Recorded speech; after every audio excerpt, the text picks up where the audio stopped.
जी हाँ दोस्तों, Iran America Israel के महायुद्ध में नुकसान ही नहीं पर महान नुकसान झेलने को पड़ा है। क्योंकि एक तरफ अमेरिका और इजरायल के बीच युद्ध चल रहा था, पर फिर देखते ही देखते इन दोनों देशों के बीच एक बहुत टक्कर हुई और उनके चलते फिर इन दोनों देशों ने मिलकर फिर ईरान देश के ऊपर हमला किया और उनके चलते फिर ईरान देश को भी एक बड़ा नुकसान झेलने को पड़ा।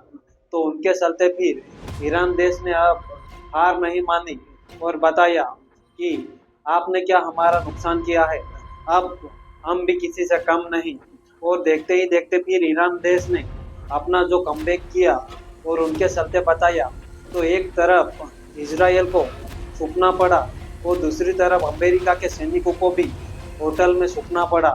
पर अब करे तो करे क्या और बोले तो बोले क्या, क्योंकि ईरान देश ने साफ बोल दिया है कि जो हमारा बदला हम आधा तो ले लिया है, पर अब पूरा का पूरा बदला लेने के लिए तैयार है। क्योंकि जो ईरान देश है, एक तरफ ईरान देश और दूसरी तरफ इजराइल और तीसरी तरफ फिर अमेरिका। क्योंकि अमेरिका वो एक दुनिया का एक खतरनाक और बेहतरीन देश है। क्योंकि एक बड़ा देश माने या फिर एक अमीर देश माने तो वो है अमेरिका।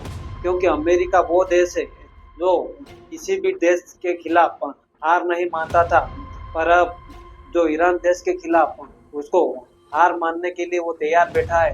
क्योंकि ईरान देश ने साफ बोल दिया है, हमने शुरुआत किया है तो हम रुकने वाले नहीं हैं। क्योंकि एक तरफ देखा जाए तो यूरोप देश भी बोलने लगा कि अमेरिका वो देश है, वो किसी भी देश से हारता नहीं है।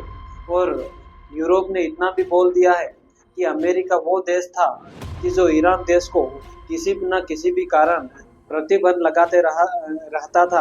क्योंकि तेल, एक तरफ पेट्रोल, ये बेचने से मना कर रहा था और किसी भी हाल में इसको ईरान देश को अमेरिका देश प्रतिबंध किसी न किसी कारण से लगाते रहा था, लगातार 10 सालों तक। पर अब ईरान देश ने बोल दिया है तो उसके चलते भी एक तरफ ईरान देश को नुकसान हुआ, दूसरी तरफ इजराइल देश को नुकसान हुआ और तीसरी तरफ अब अमेरिका देश को नुकसान हुआ।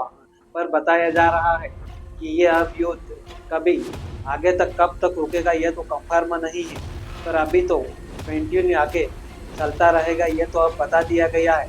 क्योंकि अभी वर्तमान की माने तो वर्तमान में यही अब निर्णय आ चुका है कि ये युद्ध कब तक रुकेगा और कब तक नहीं रुकेगा ये तो नहीं बताया है, पर आगे तक और चलने वाला है ये तो बताया है।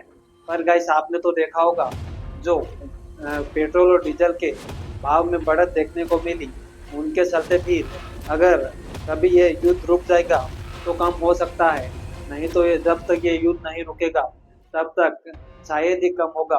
पर देखते हैं आगे क्या होने वाला है और क्या नहीं होगा।